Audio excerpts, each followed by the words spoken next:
Assalamualaikum warahmatullahi wabarakatuh. Kami dari kelompok 5 Sejarah Kebudayaan Islam MTS kelas 8 akan menjelaskan bab ketiga, yaitu tentang tokoh ilmuwan muslim dan perannya dalam kemajuan kebudayaan atau peradaban Islam pada masa dinasti Abbasiyah. Dinasti Abbasiyah merupakan salah satu dinasti besar yang pernah memimpin kekhalifan Islam pasca Al-Khulafa Ar-Rasyidin. Dinasti ini berkuasa selama 5.000 tahun atau 5 abad, mulai dari tahun 750 Masehi sampai 1258 Masehi.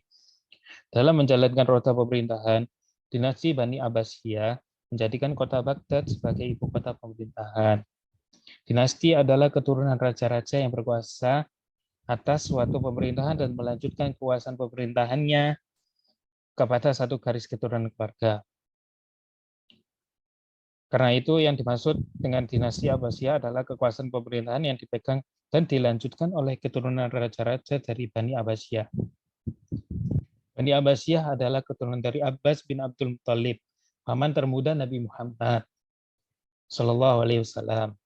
Adapun pendiri dinasti Abbasiyah adalah anak dari cicit Abbas bin Abdul Muttalib yang bernama Abu al-Abbas, Abdullah bin Muhammad bin Ali bin Abdullah bin Abbas bin Abdul Muttalib. Abu al-Abbas diangkat menjadi khalifah setelah berhasil memimpin pemberontakan terhadap kekhalifahan dinasti Umayyah. Bani Abbasiyah melakukan pemberontakan karena menilai para penguasa Bani Umayyah telah berbuat dolim terhadap kelompok-kelompok yang berseberangan, khususnya Syiah. Di samping itu, Bani Abbasiyah berpikir bahwa mereka lebih berhak menjadi pemimpin umat Islam karena kedekatan garis keturunan Bani Abbasiyah dengan Nabi Muhammad. Ilmuwan Muslim pada dinasti Abbasiyah yaitu beberapa ilmuwan di bidang kedokteran yang terkenal diantaranya yaitu Ali Ibn Rabban At-Tabari, dokter masyhur abad klasik. Ali bin Sahal Rabban At-Tabari lahir tahun 838 Masehi. Pada awalnya seorang yang beragama Kristen dari Tarbistan, ia masuk Islam dan menjadi dokter pribadi Khalifah Al-Mutawakkil. Ayahnya adalah seorang dokter dan penulis kaligrafi yang hebat. Dan dari ayahnya, Ali At-Tabari pertama kali belajar ilmu kedokteran. Ali At-Tabari wafat tahun 870 Masehi. Ali At-Tabari tidak hanya ahli dalam bidang ilmu kedokteran, ia juga ahli astronomi, filsafat, matematika, dan sastra. Ali At-Tabari mahir berbahasa Arab dan Yunani. Beliau juga terkenal sebagai tokoh ilmuwan pertama yang menulis ensiklopedia kesehatan Firdaus Al-Hikmah.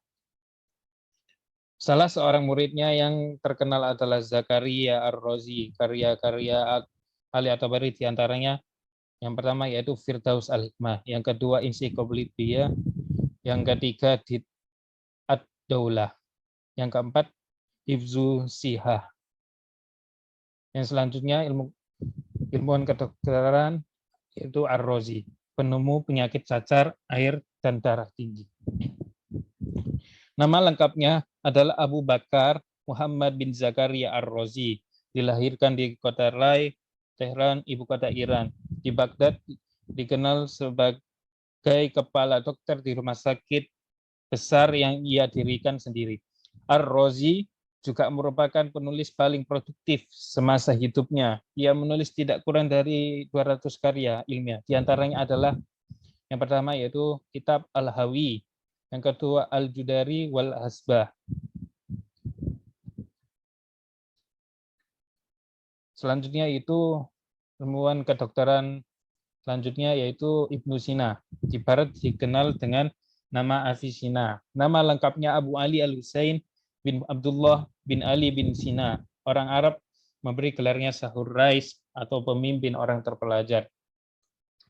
Lahir pada tahun 980 Masehi dan wafat tahun 1037 Masehi. Dianugerahi dengan kemampuan luar biasa untuk menyerap dan memelihara pengetahuan, sarjana Islam dan Persia ini membaca buku-buku di perpustakaan besar milik raja dan pada usia 21 tahun mulai menulis buku.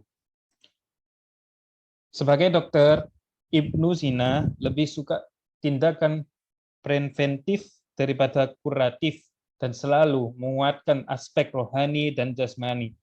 Pasien dalam pengobatannya, dalam pandangannya, makanan, minuman, temperatur, polusi udara, limbah, keseimbangan pikiran, dan gerak tubuh mempunyai pengaruh terhadap kesehatan manusia. Semua yang dikatakan Ibnu Sina terbukti dan menjadi masalah utama atas kesehatan manusia saat ini. Karya-karya Ibnu Sina dalam bidang ilmu kedokteran antara lain yaitu pertama Al-Qunum fi Tib yang artinya dasar-dasar ilmu kedokteran. Yang kedua Asyifa berisi tentang cara pengobatan termasuk tentang pengobatan penyakit saraf. Yang kedua ilmuwan filsafat. Tokoh-tokoh terkenal yang muncul di bidang filsafat dalam Islam diantaranya yaitu Al-Kindi. Filsafat atau falsafah merupakan pengetahuan tentang kebenaran yang dipahami oleh akal manusia. Mari kita mengenal tokoh-tokoh ilmuwan Islam berikut ini. Di kalangan kaum muslim, orang yang pertama memberikan pengertian filsafat dan lapangannya adalah Al-Kindi atau Abu Yusuf bin Ishaq dan terkenal dengan sebutan filosof Arab. Ia merupakan keturunan Arab asli, seorang putra gubernur yang lahir di Kufah sekitar tahun 801 Masehi, lalu menetap dan meninggal di Baghdad, Irak pada tahun 873 Masehi. Di barat ia dikenal dengan nama Al-Kindus. Ia hidup pada masa pemerintahan Khalifah Al-Amin, Al-Ma'mun, Al-Mutazin, dan Al-Mutawakkil.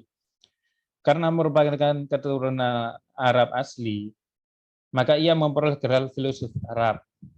Dan ia memang merupakan representasi pertama dan terakhir dari murid Aristoteles atau filosof Yunani di dunia timur yang murni keturunan Arab.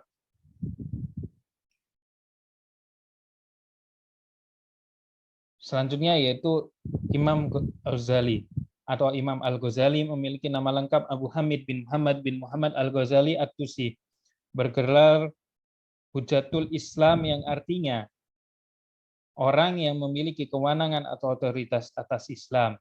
Dilahirkan di Tusi, Khurasan pada tahun 1059 Masehi dan wafat tahun 1111 Masehi. Guru Imam Ghazali adalah Imam Al-Haramain Al-Juwaini, seorang ulama besar dan mengajar di Madrasah Ad-Dawi Baghdad, Irak. Karya-karya yang masyhur adalah karya-karya Imam Ghazali yang masyhur adalah yang pertama yaitu Tahafutut Falasifah. Yang kedua Ihya Ulumuddin. Yang selanjutnya yaitu Ibnu Miskawai. Memiliki nama lengkap Abu Ali Ahmad Ibnu Muhammad Ibnu Miskawai. Lahir di Iran pada tahun 932 Masehi dan wafat tahun 1030 Masehi. Ibnu Miskawai merupakan sosok ilmuwan muslim bidang ilmu filsafat akhlak. Karena menurutnya akhlak adalah keadaan jiwa seseorang yang mendorongnya melakukan perbuatan tanpa melalui pertimbangan pemikiran terlebih dahulu.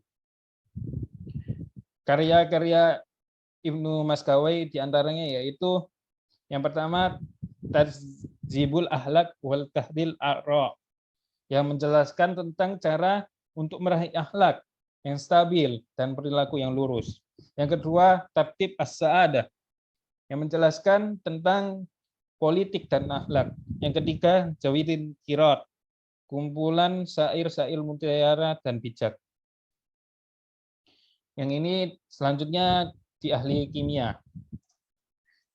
Setelah ilmu kedokteran, filsafat, astronomi, dan matematika, ilmuwan muslim dalam bidang kimia memberikan peran besarnya terhadap peradaban Islam masa Daulah Abbasiyah. Yaitu adalah Jabir bin Hayyan. Dikenal sebagai bapak kimia muslim pertama. Dunia barat menyebutnya dengan Geber. Jabir bin Hayyan bin Abdullah Kufi dilahirkan di Sa'dusan Khurasan kemudian menetap di Kufah sekitar tahun 776 Masehi. Yang selanjutnya yang di bidang astronomi. Pada awal abad 9 Masehi, Al-Ma'mun membangun sebuah observatorium di Junda Siyabur dengan supervisor seorang Yahudi yang baru masuk Islam.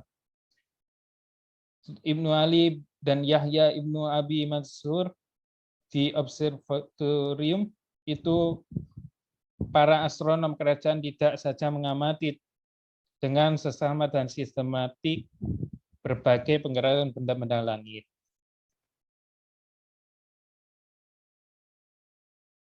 Kitab Al-Jabarnya itu disebut Al-Mutanir fil wal Mukarrir. Kitab ini memuat tentang cara menghitung melalui penjajahan dan jawaban palsu. Yang kedua, pengetahuan matematika yang kemudian disebut barisan Fibonacci, yaitu 1, 2, 3, 5, 8, 13, 21, 34, 5, 5, 8, 9, 1, 4, dan seterusnya. Dengan pola bilangan ini nantinya akan diperoleh segitiga Pascal dengan penjumlahan bilangan menurut garis lurus. Kurang lebihnya mohon maaf dari kelompok kami. Kurang lebihnya mohon maaf. Wassalamualaikum warahmatullahi wabarakatuh.